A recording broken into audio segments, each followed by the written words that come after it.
कांटों की चौखट जहां आंगन बबूल का, मंजिल है खोई खोई सी, रास्ता है धूल का। धड़कने बिखर जाए ना, आंखें ये भर आए ना, सांसों में तू भर ले दम, न हौसला हारेंगे हम, न हौसला हारेंगे हम। दीदी, क्या हुआ दीदी? दीदी, मम्मी, बाबूजी, जल्दी आओ, दीदी को कुछ हो गया है।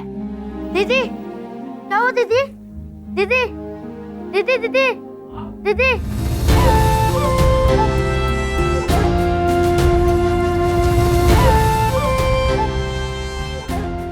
नमस्कार, मैं आपकी होस्ट श्रद्धा हौसले के इस नए अफसाने में आप सभी का स्वागत करती हूँ। बिहार के समस्तीपुर की ये कहानी नंदिनी की है। 3-4 दिन पहले तक हर समय हंसने खेलने वाली नंदिनी अचानक से गुमसुम हो गई। ये सबकी समझ से परे था कि आखिर नंदिनी के जीवन में ऐसा क्या हो गया जो उसके जहर खाने तक की नौबत आ गई। ऐसी कौन सी बात थी जो नंदिनी सबसे छुपाना चाहती थी, या फिर गलती उसके माँ बाप की थी जिन्होंने नंदिनी को इतना स्पेस ही नहीं दिया कि वो अपने दिल की बात उनसे कह सके, उन्हें साफ साफ बता सके। या फिर वाकई किसी डायन जोगन का असर था, या फिर नंदिनी किसी जाल में बुरी तरह से फंसती चली जा रही थी। ऐसे बहुत सारे अनसुलझे सवाल थे जो नंदिनी की खामोशी से जन्म ले रहे थे। इन सभी सवालों में सबसे अहम सवाल ये था कि नंदिनी की ऐसी कौन सी मनोदशा थी जिसने उसे हॉस्पिटल के बेड पर जिंदगी और मौत के बीच लाकर खड़ा कर दिया।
मंजिल है खोई बरसता है धूल का, धड़कने बिखर जाए ना, आंखें ये भर आए ना, सांसों में तू भर ले दम। मम्मी मम्मी, हाँ गुप्ता आंटी ने करेले का भरता भेजा है आपके लिए। वही रख दे टेबल पे। जी ठीक है। ये देखो पड़ोसियों को, नीम जैसी कड़वी बहू को करेला खिला रहे, पता नहीं मेरा क्या होगा। माँ, जुबान मीठी रखोगी ना तो कोई भी चीज कड़वी नहीं लगेगी। मम्मी बाबूजी जल्दी आओ, दीदी को कुछ हो गया है। दीदी क्या हुआ? दीदी दीदी दीदी दीदी दीदी दीदी क्या हुआ? दीदी क्या हुआ? नंदिनी क्या नंदिनी? अरे दीदी अरे क्या हुआ? दीदी जल्दी, अरे जल्दी जल्दी, अरे क्या हो गया इसको? उठ।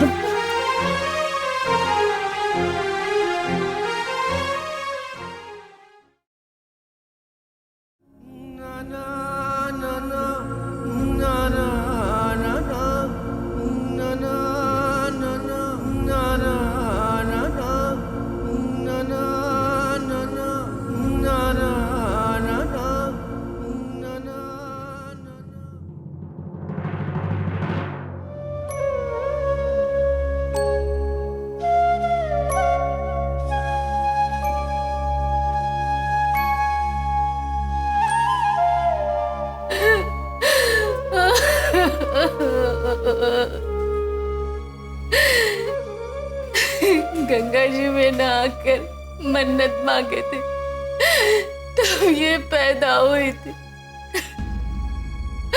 अब फिर से जब ये ठीक हो जाएगी तो गंगा जी में नहाएंगे।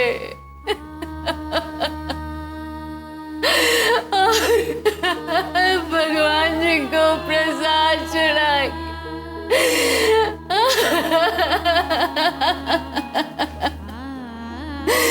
बोलिए ना हमारी बच्ची ठीक होगी कि नहीं? बोलिए ना, बोलिए।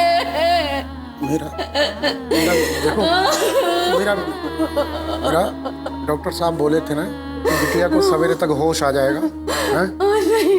देखो थोड़ा धैर्य रखना पड़ेगा हमें तुम्हें। मेरा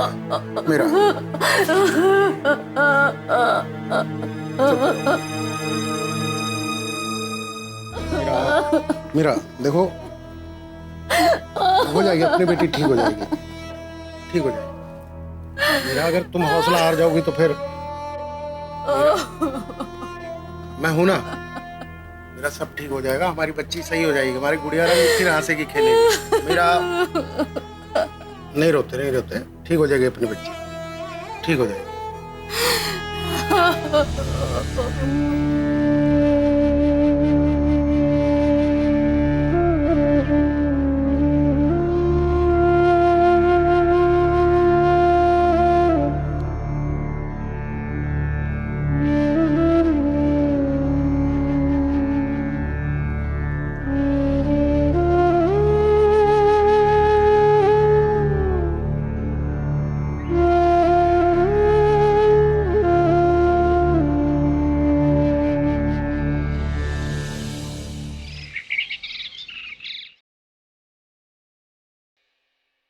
सर आपकी लड़की को होश आ गया है, हमने दूसरे वार्ड में शिफ्ट कर दिया है, चाहे तो मिल सकते हो आप। मीरा आओ।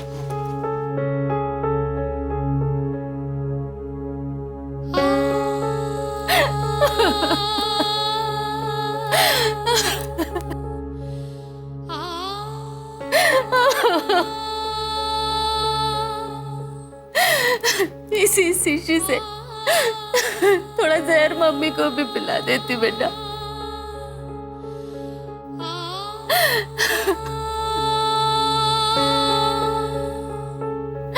एक बार भी नहीं सोचा कि तुम्हारे बाद हमारा क्या होगा।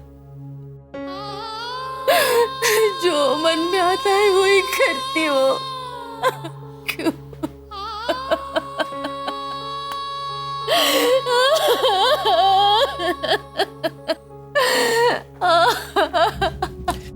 सर यही है जिनकी सूची हमने दी थी हॉस्पिटल हमारी करा।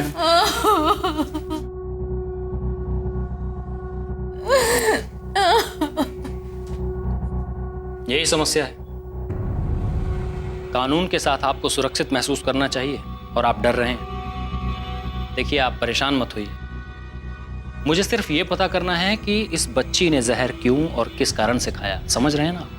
देखिए इंस्पेक्टर साहब, मुझे कोई रिपोर्ट नहीं लिखानी है। प्लीज आप यहाँ से जाइए। ड्यूटी कानून की करते हैं, आपकी मर्जी से नहीं जाएंगे। बेटा आप बताओ सच सच कि चॉकलेट समझकर खा गई थी, जान गए सच? प्लीज जाइए। अच्छा, बाप है ना आप?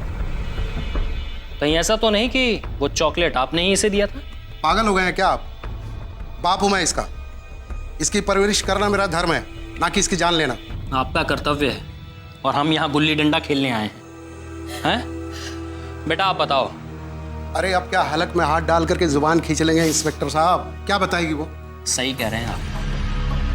अब आपके सामने तो ये कुछ बोलेगी नहीं, लेकिन समय आएगा, एक एक की जुबान से राम कहानी सुनूंगा। समझ गए आप? आपको क्या लगता है इंस्पेक्टर साहब, हमने अपनी बच्ची को जहर पिलाया? कानून वाला हूं मैडम, शक करना मेरा टैलेंट है।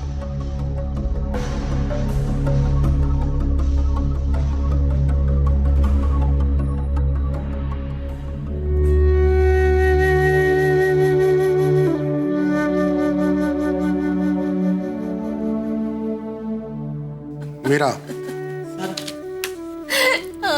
बयान दर्ज हो गया ना, दवाई ले लें बाहर से आप। ठीक है मेरा, मैं दवाई लेके आता हूँ। बेटा मैं आया अभी।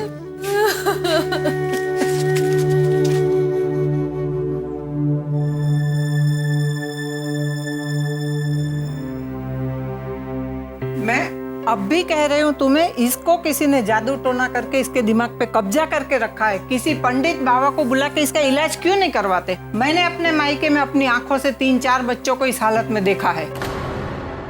पापा मैं बताऊँ, 5 दिन पहले स्कूल में ना मेरा झगड़ा दीदी के साथ हो गया था। शायद दीदी इसी गुस्से में ऐसा कर दिया होगा।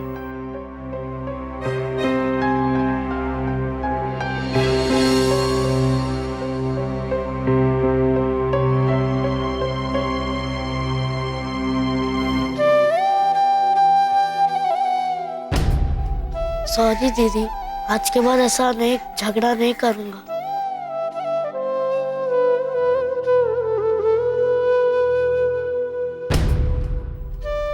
चलो दीदी, आपका तबीयत खराब है, मैं आपको अच्छी कहानी सुनाऊंगा। चलो ना दीदी, प्लीज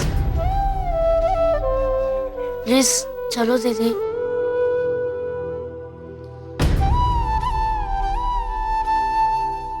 माँ आप दोनों को अंदर ले जाओ। ठीक है रोहन, चलो अंदर, चलो चलो बेटा। नंदिनी चल, चलो अंदर।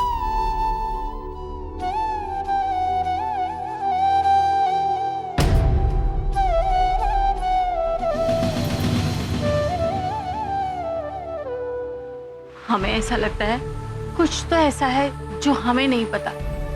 मीरा, मैंने स्कूल में जाके उसके फ्रेंड से भी पूछा और आस पड़ोस के बच्चों से भी बात की, लेकिन समझ में नहीं आ रहा कि क्या है। क्यों ना हम उसे मनोचिकित्सक को दिखाएं, कुछ रास्ता मिल जाएगा। बेटा अंकल से मिलो। बेटा तुम हमेशा परेशान रहते हो ना, तो ये डॉक्टर साहब है, ये तुम्हारी परेशानी दूर करने आए हैं।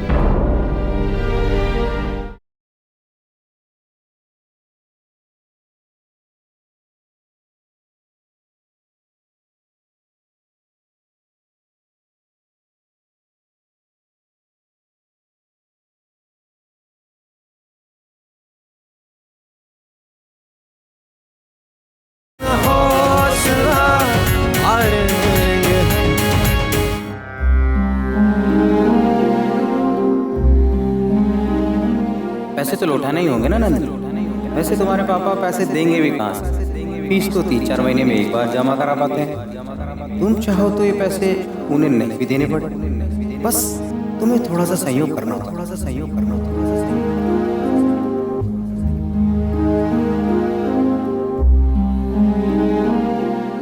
लेकिन कल 5,000 रुपये लेकर ही आना, या फिर जो मैंने कहा है उस बात पर विचार करके आना, समझी?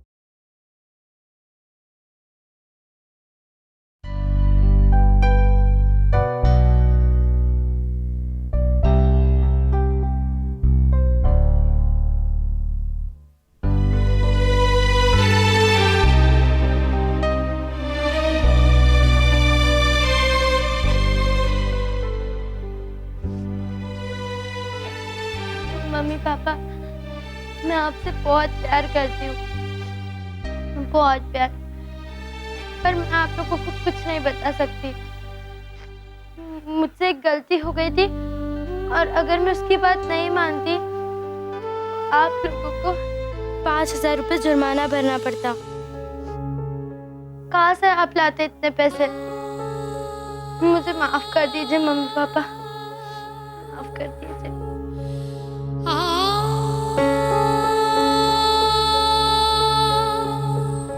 नंदिनी को आखिर कौन सी आवाजें सुनाई दे रही थी? वो किस हट जाने की बात बार बार खुद से कर रही थी? किस गलती की माफी वो अपने माँ बाप से मांग रही थी? छोड़ने की गुहार वो किससे कर रही थी?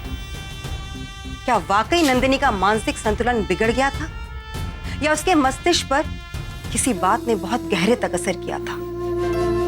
जो भी हो, नंदिनी की कहानी परत दर परत उलझती चली जा रही थी। अगर इसमें एक सुलझी हुई बात थी तो वो ये कि नंदिनी के माँ बाप उसे मनोचिकित्सक को दिखाने के लिए तैयार हो गए थे। मनोचिकित्सक को दिखाने का मतलब ये नहीं होता कि मरीज पागल है। ये हमारे समाज में एक गलत धारणा है। यदि आपको भी कभी कोई मानसिक विकार या समस्या हो तो आप बेझिझक बेधड़क मनोचिकित्सक से परामर्श कर सकते हैं, जैसा महेश और उनकी पत्नी ने किया। लेकिन क्या नंदिनी की गहरी खामोशी का जवाब मनोचिकित्सक के पास होगा? अरे डॉक्टर साहब नमस्कार, आइए आइए बैठिए। अरे मीरा जरा पानी लाना, डॉक्टर साहब आए हैं।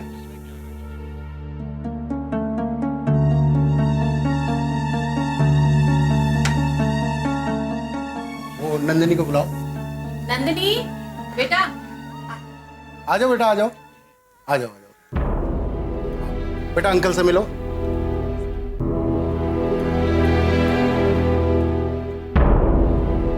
बेटा बैठो।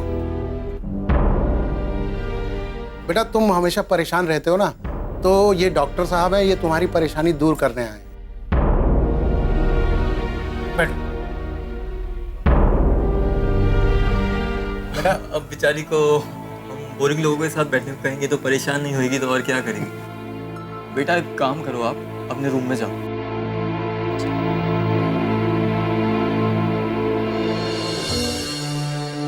बैठो। अच्छा, आप लोगों का नंदिनी के साथ संबंध कैसा है?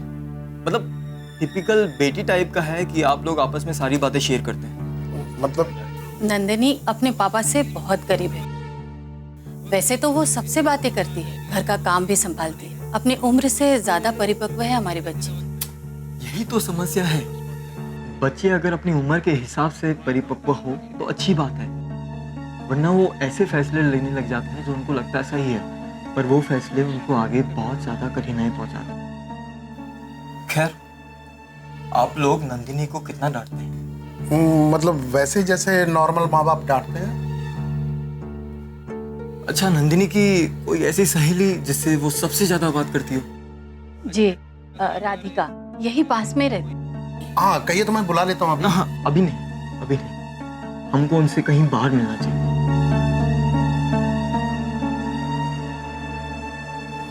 अंकल वो मुझे भी कुछ नहीं बताती है। मैं जब भी पूछती हूँ तो कहती है कि कुछ नहीं हुआ है। अच्छा, आज आप जाएंगी ना तो उनसे वैसे ही पूछिएगा जैसे मैं आपको समझा रहा हूँ।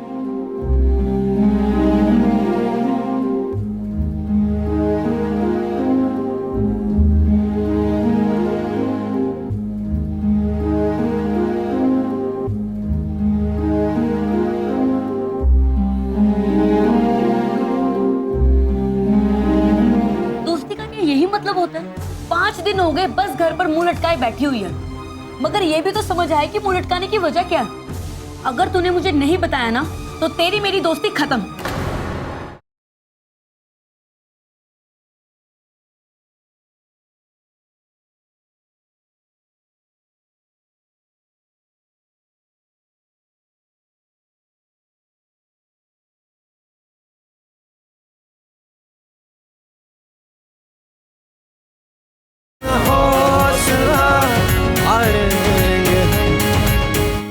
झूठी कहीं की कहती थी मैं तेरी सबसे अच्छी दोस्त हूँ। दोस्ती का क्या यही मतलब होता है? 5 दिन हो गए बस घर पर मुंह लटकाए बैठी हुई है, मगर ये भी तो समझ आए कि मुंह लटकाने की वजह क्या है। देख, अगर तूने मुझे नहीं बताया ना तो तेरी मेरी दोस्ती खत्म। कुछ नहीं हुआ है। तुझे मेरी कसम है, सच बता क्या हुआ।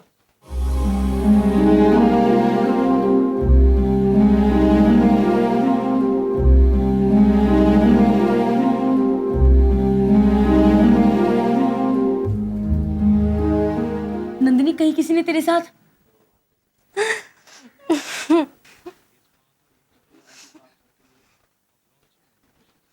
चुप हो जा, मुझे बता क्या हुआ।